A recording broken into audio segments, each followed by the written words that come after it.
Magandang araw mga kaibigan. Isang kwentong muli ang aking ibabahagi sa inyo na tiyak nakapupulutan niyo ng aral. Pero kung bago ka pa lamang sa aking channel, ay pakilike po ng ating video. Paklik ng subscribe button, gayon din ang bell icon para lagi po kayong updated sa mga paparating pa na upload. Naging abala ako maghapon sa pagbasa ng ilang documents na nasa harapan ko habang inaaral ko ang current situation ng kumpanya. Nagkaroon din ng on-the-spot audit na inutos ko sa Finance Department na ibigay sa akin ng report sa loob ng 2 taon. Kulang na lang ay paulit-ulit na patayin ko sa isipan ko si Santiago nang makita na hindi ito nagbabayad ng tamang buwis at marami sa mga empleyado ang walang matino at maayos na benefits. That wicked man, demonyo at gahaman talaga na pati ang mga maliliit na empleyado ay pinagnakawan at niloko niya. Tamang-tama lang talaga na mabulok siya sa bilangguan. Gabi na makauwi ako sa apartment ko. Napansin ko ang kakaibang kilos ng 2 lalaki na kaninang lumabas ako sa opisina ko at sumakay ng taxi, kaya naman sinabihan ko ang driver na iligaw ang mga ito. Tinawagan ko ang mga tauhan ko na nakuha ko sa black market nang makarating ako sa apartment na tinutuluyan ko. Sa ngayon, lantara na ang laban namin ng pinuno ng triad na si Carlos Hidalgo, kaya hindi ako magtataka na siya ang may pakana at utos na sundan ako. Hindi ko siya bibigyan ng kahit katiting na pagkakataon na mapatay ako gaya ng dati. Ricky, ano ang nakalap mong impormasyon tungkol kay Hidalgo? Tanong ko nang sumagot ito sa tawag ko. Wala pa po sir, masyadong matinik ito at hindi basta nakikipagkita sa mga kadil, maging sa tauhan ito. Don't worry, kahit gaano pa siya kadulas, hindi niya kami matatakasan habang buhay. Sabi ng private investigator ko. Alright, balitaan mo na lang ako kapag may nakuha kang impormasyon. So far, kailangan nating magmadali. Hindi titigil si Hidalgo hanggat hindi niya ako napapatay, sabi ko. Matapos tawagan ito ay si Attorney Monterrey naman ang tinawagan ko para ipaalam dito na babalik na ako sa dating mansyon sa bahay ko sa subdivision sa Show Boulevard. Bukas na bukas ay babalik na ako doon dahil alam ko na higit na papanganib sa akin ang tumira sa bahay na ito. Tumunog ang cellphone ko hudyat na may tumawag sa akin, kaya tiningnan ko at makita na si Mark ang pinuno ng grupo na simula ngayon ay magiging personal bodyguard ko. Sir, narito na po kami sa labas ng apartment mo, sabi nito. Sige, pumasok ka dito sa loob, utos ko habang hinihintay ito. Saglit pa ay kumatok ito na agad ko namang pinagbuksan. Mark, simula ngayon, maghigpit ka ng security. Hindi na magiging smooth ang daily routine natin dahil ngayon lumantad na ako. Walang ibang gugustuhin si Hidalgo kundi ang mamatay ako, gaya ng ginawa nila sa father ko. Mataman itong nakikinig sa lahat ng instruction na sinasabi ko dito. Alam ko na simula na ng gera sa pagitan ni Hidalgo, kaya kailangan ko na ring maghanda. Ang abogado ko na ang bahala sa bahay at sasakyan na pinapagawa ko sa kanya, kaya hindi pwede na may isa sa amin ang pumalpak. Hating gabi na nang matapos kong ayusin ang lahat. Bukas handa na ako para lumipat sa dating bahay na malaki ang naging bahagi sa pagkatao at nakaraan ko. Binuksan ko ang computer sa harapan ko na ngayon ko lang naisip buksan dahil na rin sa naging sobrang abala ako sa maghapon at lahat na nangyari ngayong araw. Nanlaki ang mga mata ko at hindi makapaniwala na mula sa datos ng view at download ng bagong apps na nilabas ko ay umabot agad sa 750,000 ang nakapansin nito. Malaki ang potensyal ng ganitong datos at feedback dahil bukod sa wala pang nakakakilala at nakakaalam ng apps, ay newly launch ko lang ito. Bigla ay nabuhay ang dugo sa katawan ko. Hindi ko akalain na magugustuhan ito ng publiko, lalo na at hindi naman ito gaya ng ibang apps na sikat na. Mukhang maganda ang magiging resulta nang bigla ang pag-create ko ng apps na inilabas ko. Kinabukasan, maaga pa lang, nagpahatid na ako sa Mandaluyong. Sinundo ako ng abogado ko dahil nasa kanya ang legal na document na ipapakita sa management ng subdivision oras na lumipat ako. Wala akong ibang dala maliban sa computer at ilang damit na sinusuot ko. Iniwan ko na sa apartment ang lahat ng appliances na binili ko dahil hindi ko na kailangan ng mga yon sa bahay na babalikan ko. Naging maayos ang pagpasok namin sa subdivision. Walang kahit anong aberya, lalo pa at ako mismo ang may-ari, kaya agad na nakapasok kami. Malinis ang bahay dahil may katiwala na narito na siyang nagbabantay at naglilinis ng kapaligiran.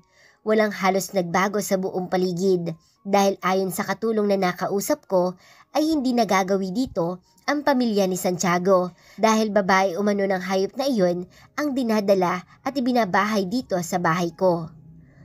Si Atty. Monterina ang pinamahala ko para sa lahat.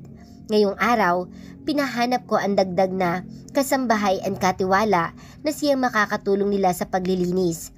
Lalo pa at ibiniling ko na linisin ang silid na dati ay gamit namin ni Rose noong dito pa kami nakatira. Hindi ko alam kung bakit hindi nagtatagal umano ang babae ni Santiago dahil malimit ay halos wala sa sarili na tuwing aalis at mag-aal sa balutan ng mga ito. Pumasok ako sa opisina kasama ang tauhan ko. Hindi na ako nagtaka nang may humarang sa daan malapit sa kalye paliko kung saan nakatayo ang building na pag-aari ko. "Boss, may humarang," sabi ng driver. "Banggain at sagasaan mo ang humarang sa daan mo." Matigas na utos ko. "Yes, boss." Sagot nito na mabilis na pinasibad ang sasakyan hanggang sa gawin ng inutos ko at binangga ang itim na sasakyan na nasa harapan namin. Malakas ang sigaw ni Mark matapos na magpaputok ito. "Tinamaan ko ang gulong. Hindi na sila makakahabol sa atin, sir." Mayabang na sabi ni Mark. "Very good." Nakangisi na sagot ko. Nagsimula na. Nagdeklara ng war si Hidalgo kaya kailangan ng paghandaan ko ito. Soon, kapag magkaharap kami, ay sigurado akong handa na ako at anumang oras ay kaya ko na siyang harapin sa paraang alam ko na matatalo ko siya at wala na siyang kawala sa batas at sa pangil ko.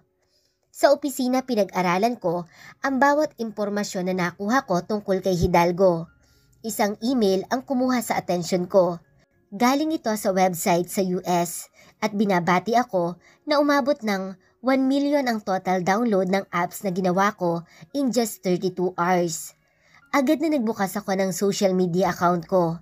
Marami ang nag-share ng video pero nakuha ng ilang post ang attention ko dahil ilang mga artista pala kasi ang nag-post ng mga facial video reaction nila na umabot ng million view kaya siguro nahatak ang mga follower na mag-download ng bagong apps na nilabas ko. Hindi naging madali ang lahat. Dahil sa loob ng 3 linggo na pamumuno ko sa kumpanya ay nagkaroon ng maraming aligasyon laban sa akin. Marami ang kumalat na tsismis sa loob ng kumpanya kung saan ako ang naging sentro ng usapan. Alam ko na kahit walang may lakas sa loob na magsalita sa harapan ko ay ako ang laman ng usapan sa bawat sulok ng building na ito. May taong nag-leak ng impormasyon tungkol sa akin, sa pagkatao ko. Mga detalye ng buhay ko na alam ko na pinaimbestigahan kung sinong nasa likod ng kaguluhan na ito pero ang nakapagtataka ay bakit hindi nila inilabas ang pagiging pulubi ko gagaya ng sinabi ni Ellie. Tanging walang umano akong pinag-aralan, walang natapos dahil lumaki ako sa ampunan at nagtrabaho bilang tagahugas ng pinggan sa isang restaurant. I managed to dispose all the fake documents na ginamit ko nang pumasok ako at mag-apply ng trabaho dito noon. Alam ko kasi na maaari akong masilip ng mga kalaban ko dahil sa mga peking dokumento na iyon, kaya ako mismo ang nagbura sa system at server ng kumpanya. Sinunog ko rin ang certificate na ginamit ko maging ang biodata na pinasa ko. Mabuti na lamang na ganoon ang ginawa ko. Dahil kung hindi, ay baka lalo lamang nakaladlad sa kahihiyan ng pangalan ko at masira ng tuluyan ang kredibilidad ng kumpanya maging kung paano ko ito pamunuan. "Sir, masyado na pong mababa ang profits natin sa loob ng 5 araw. Bumagsak na din po ang sale sa buong Luzon. dahil po sa akusasyon na may nalason na mamimili sa sardines sa bagong release na supply natin sa market. Kumusta ang planta? Tanong ko. Tuloy pa rin po ang production pero nag-conduct na rin po ng inspection ang taga National Food and Safety Department. Napahilot ako sa sentido. Alam ko, napakana ito ng mga kalaban ko. Hindi sila titigil hanggat hindi ako napapabagsak ng mga taong may gustong mawala ako. Haharapin ng kumpanya ang bawat akusasyon. Mag-set ako ng schedule sa media na gusto tayo makuna ng interview. Sabi ko sa mga executive na kaharap ko sa meeting na kanina pa naming sinimulan pero hindi pa matapos-tapos dahil isa lang ang kinalabasan. May malaking problema ang negosyo ko dahil sa pananabutahe ng mga kalaban ko. Sinabayan pa ito ng paninira sa pangalan ko sa mata ng publiko. Alam ko ang ganitong galawan dahil ganito ko rin sila pinaglaruan. Kung inaakala ng mga demonyong kalaban ko na mapapabagsak nila ako ng ganun kadali, ay nagkakamali sila dahil ang hindi nila alam ay matagal ko nang ginawa at ginamit laban sa kanila.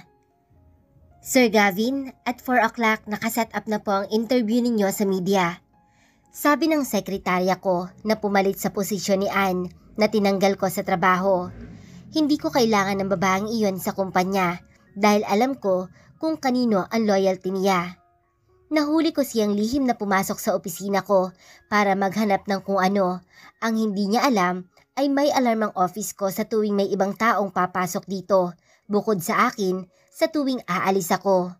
Nakakonect ang security device na ito sa cellphone ko, kaya malinaw na nakita ko kung paano siya naghalungkat sa loob na may hinahanap na alam kong mahalaga sa akin. Hindi siya papasok ng opisina ko kung walang nag-utos sa kanya. Kaya pinasundan at pinaimbestigahan ko si Ana. Napatunayan ko na konektado siya hindi lamang kay Santiago, kundi sa triad kung saan isa rin pala siya sa mga miyembro nito. Sa ngayon, lihim na nakasunod ang ilan na tauhan ko sa bawat kilos ni Ana. Gusto ko nang balikan si Carlos pero hindi ko magawa dahil hati ang oras ko kung paano isasalba ang negosyo at ibangon ito kasabay ng kung paano linisin ang pangalan ko. Konti na lang, abot kamay ko na sana si Carlos Hidalgo pero gumawa siya ng paraan para hindi ko siya malapitan dahil naging abala ako ngayon at hindi ko mabitawan ng kumpanya para tugisin sila. Alam ko na matalino at tuso din siya gaya ko. Pero hindi sa lahat ng panahon, hawak niya ang swerte niya dahil babangon ako para singilin siya. Sir, may lugar na pinuntahan ngayon si Ana na may mga armadong kalalakihan. Sa tingin ko ay isa ito sa hideout ni Carlos Hidalgo dahil malimit siyang pumasok doon at makalipas ang ilang oras ay babalik sa condo unit nito. Sabi ni Mark na tumawag sa akin para i-report ang result ng investigasyon na pinapagawa ko dito. Sundan mo lang siya at kapag na-kumpirma mo na ang kalokohan ni Hidalgo, sabihin mo sa akin dahil ako mismo ang haharap sa kanya. Tiimbagang nasagot ko dito. Dahil sa sunod-sunod na pangit na balita tungkol sa kumpanya, ay bumulusok ito sa loob lamang ng 2 linggo. Hindi maganda kung magpapatuloy-tuloy ito dahil sigurado akong mauuwi kami sa pagkalugi hanggang sa magsara ng tuluyan ang negosyo na pinaghirapan ng mga magulang ko. Sumapit ang 4:00 at ngayon ay nakatayo ako sa gitna kaharap ang mga taga-media na naghihintay na kuyugin ako ng mga tanong na alam kong kritikal sa pagkatao ko pero hindi ako natatakot para sa kanila. Ako si James Miguel Suarez. Hindi lang ako basta si Gavin Reyes na walang muwang sa mata ng mga taong nakakakilala sa akin dahil sa katauhan ng anak ko kung saan ay ginamit ko matapos magising akong nasa katawan nito at ako na siya at siya na ako. Mr. Suarez, I'm Sam from NTC News. Ano po ang masasabi niyo sa patuloy na akusasyon na nakakalason ang product ng kumpanya ninyo? Tanong ng isang magandang reporter na unang nagtaas ng kamay nang magtanong si Livy na assistant ko na siyang maghahandle ng interview at nagtanong kung sino ang gustong mauna para tanungin ako. First, thank you so much sa pagpunta ninyong lahat dito para bigyan kami ng pagkakataon na magpaliwanag. Hindi lingid sa inyong lahat na kapapasok at kasisimula ko pa lamang na pumunuan ng kumpanya bilang bagong CEO at rightful owner ng Suarez Empire na kilala bilang Alegre Holdings matapos nakawin ito sa magulang ko. May mga taong gustong siraan at pabagsakin ng kumpanya dahil hindi nila matanggap na nakamit ko ang hustisya para sa pagpatay nila sa aking ama. We, the company, will shoulder all the medical expenses ng mga taong naapektuhan ng demolition para sirain ako at ang kumpanya na pinamumunuan ko. We conduct our own investigation at may mga tao akong nahuli na siya nagpapakalat ng maling impormasyon para matakot ang publiko na bumili ng produkto na gawa ng factory ko. I can assure the public that we supply healthy, safe, and delicious sardines to the market. Huwag po tayong matakot nang dahil lamang sa chismis. Matapos iyon ay ngumiti ako sa lahat. I know na kung kinakailangan na gamitin ko ang charm ko para isalba ang negosyo ko, ay gagawin ko. I used to do this before and I can also do this again anytime na alam kong kailangan.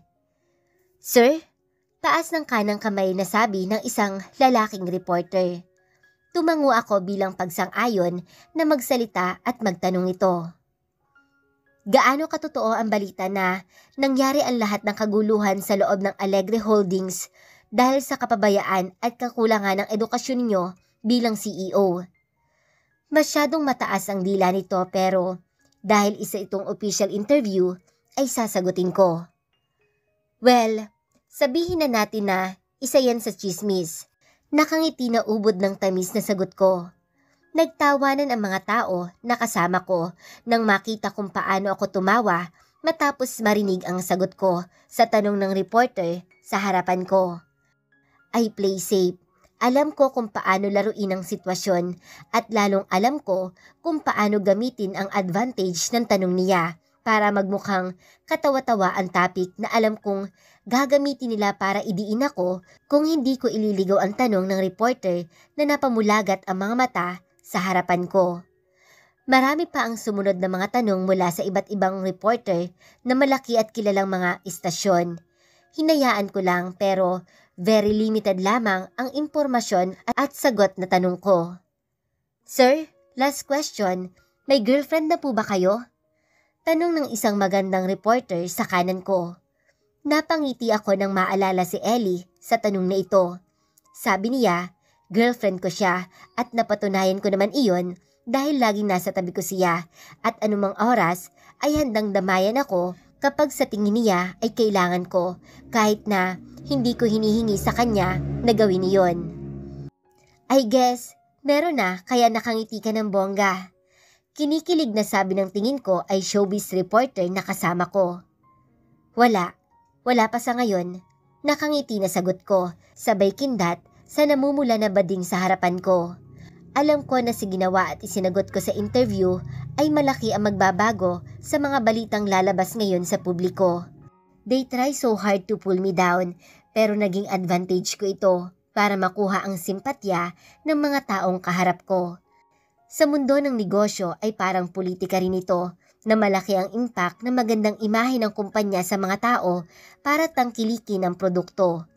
Publicity, iyan ang naging resulta ng akusasyon nila sa akin dahil ginamit ko ang sitwasyon para magkaroon ng interes ang mga taga-media sa akin. Naging controversial ako dahil sa dinawit nila ang pangalan ko para sirain ako but it turns out na mas magagamit ko ang sitwasyon na ito para lalong makilala ang negosyo ko nang hindi nagbabayad ng mahal sa mga kilalang artista. Kung inaakala nila na ikasisira ko ang paglabas nila ng akusasyon sa akin sa publiko, ay nagkakamali sila dahil kaya kong paikutin at baliktarin ang sitwasyon gamit ang talino at kakayahan ko para mabago ang maling pagkakakilala nila sa akin hanggang sa sila na mismo ang ma-curious sa personality ko at mawala sa isip nila ang paninira ng mga kalaban ko. Fully trained ako kung paano i-handle ang ganitong sitwasyon, kaya alam ko na malaki ang maitutulong ng media para magawa ko ang bagay na naglalaro sa isipan ko. It's a business strategy. May marketing strategies na hindi inaakala na lahat na kaya kong gawin dahil masyado nilang ina-underestimate ang kakayahan ko. Thank you so much everyone. Tapos na po ang question and answer natin dahil may iba pong schedule ang ating CEO. Magalang na sabi ni Levi sa press na kaharap namin. Thank you everyone. Matamis ang ngiti na sabi ko, sabay kaway sa mga kinikilig na mga babaeng kaharap ko. Sir, ang galing niyo po kanina, sabi ni Levi na mabilis na naglakad kaagapay ko. Nginisian ko lang ito, sabay piling ng ulo dahil minsan talaga ay may kadaldalan nito.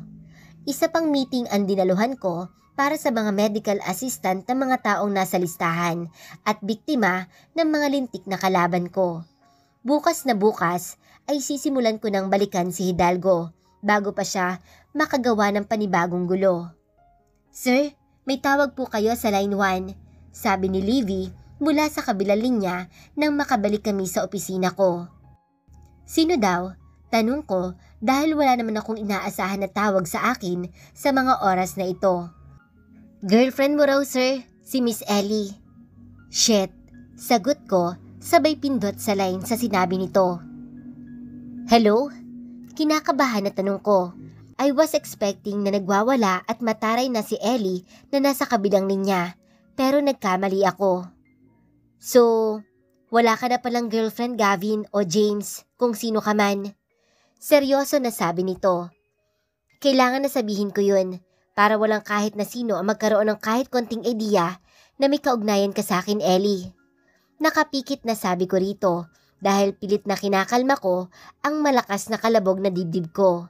Mas gusto ko ang Ellie na mataray, galit at nakasinghal sa akin kaysa walang emosyon na tinig nito sa kabilang linya. Okay, wala ka naman talagang kaugnayan sa akin.